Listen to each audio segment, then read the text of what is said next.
గత పొంగల్కి విడుదలైన తన సినిమా డిసప్పాయింట్ చేయడంతో ఈసారి ఇలా కాదంటూ ఆడియన్స్ కి ఫుల్ మీల్స్ ఇవ్వడానికి సిద్ధమయ్యాడట ఈ టాలీవుడ్ సూపర్ స్టార్. ఇక ఇప్పటికీ ఒక సినిమాకి ముహూర్తం పెట్టేసిన ఈ టాలీవుడ్ అందగాడు రాబోయే రోజుల్లో మరిన్ని క్రేజీ ప్రాజెక్ట్స్ ని లైనప్ లో పెట్టాడన్న వార్తలు ఫిల్మ్ సర్కిల్స్ లో గట్టిగానే చక్కర్లు కొడుతున్నాయి. గుంటూరు కారం ఘాటు గట్టిగానే తగిలిన మన గట్టమనేని చిన్నోడు ఇక లాభం లేదంటూ వరుస సినిమాలని లైన్లో పెడుతున్నట్టే కనిపిస్తోంది. ఇప్పటికే మహేష్ హీరోగా SSMB 29కి పాన్ వరల్డ్ రేంజ్ లో జక్కన్న ముహూర్తాన్ని పెట్టేయగా ఈ సినిమా ఇండియన్ సినిమా ఇండస్ట్రీలోనే అత్యధిక బడ్జెట్ తో తెరకెక్కబోతోందని తెలుస్తోంది.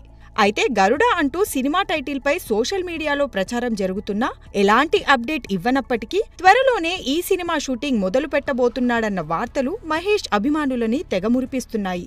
ఇక సినిమా అంటే మినిమం 3 ఏళ్లు తీసుకునే రాజమౌళి ఆ తర్వాతే మహేష్ ని బయటకు విడుస్తాడని సమాచారం. అయితే ఆ తర్వాత మాత్రం అభిమానులని డిసప్పాయింట్ చేయకూడదని ఫిక్స్ అయిన మన సూపర్ స్టార్ మహేష్ సినిమాలని వరుసగా లైన్ లో పెట్టడానికి రెడీ అవుతున్నాడట. ఇక super star Mahesh Babu next lineup లో పెట్టిన ముగ్గురు స్టార్ దర్శకులని ఒకసారి చూస్తే జక్కన్న మూవీ కంప్లీట్ అయ్యేలోపు సందీప్ రెడ్డి వంగ దర్శకత్వంలో SSMB 30 సినిమాని అనౌన్స్ చేసే ఛాన్స్ ఉండొచ్చనే మాట వినిపిస్తోంది. అంటే స్పిరిట్ పూర్తి చేసుకుని ఇటు వస్తాడు.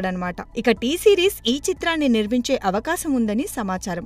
ఆ తర్వాత హారిక అండ్ హాసిని క్రియేషన్స్ లో త్రివిక్రమ్ శ్రీనివాస్ దర్శకత్వంలో SSMB 31 సినిమా ఉండొచ్చని అంటున్నారు. అయితే గుంటూరు కారంతో మహేష్ బాబుకి సక్సెస్ ఇవ్వలేకపోయాడు ఈ టాలీవుడ్ గురూజీ. ఈ నేపథ్యంలో త్రివిక్రమ్ తో Mahesh Babu next cinema Bunny success పై ఆధారపడి ఉంటుందని సినీ విశ్లేషకులు తేల్చేస్తున్నారు. ఇక మహేష్ బాబుకి శ్రీమంతుడు, భరత్ అనే నేను 2 బ్లాక్ బస్టర్స్ హిట్స్ ఇచ్చిన కొరటాల శివతో SSMB 32 మూవీ చేయడానికి ఆసక్తిగానే ఉన్నాడన్న వార్తలు షికారు చేస్తున్నాయి. అయితే దేవరా సక్సెస్ తో జోష్ లో ఉన్న కొరటాల దేవరా 2ని పూర్తి చేసి మహేష్ వైపు టర్న్ అవుతాడా ఏంటి అన్నది కొద్ది రోజులు ఆగితే కానీ క్లారిటీ వచ్చేలా లేదు. ఒకవేళ వీరిద్దరి కాంబినేషన్ ప్రాజెక్ట్స్ కన్ఫర్మ్ అయితే గీతా ఆర్ట్స్ లో అల్లు అరవింద్ ఈ చిత్రాన్ని నిర్మించే అవకాశం ఉందని ఫిల్మ్ సర్కిల్స్ లో వార్తలు చక్కర్లు కొడుతున్నాయి. ఏదేమైనా జక్కన్నతో చేసే సినిమాకి దాదాపు 3 ఏళ్లు కేటాయిస్తున్న మహేష్ ఆ తర్వాత వరుసగా సినిమాలని లైనప్ లో పెడుతూ మీకెప్పుడు దగ్గరగానే ఉంటానంటూ హింట్ ఇస్తున్నాడు ఈ బుర్రిపాలెం బుల్లోడు.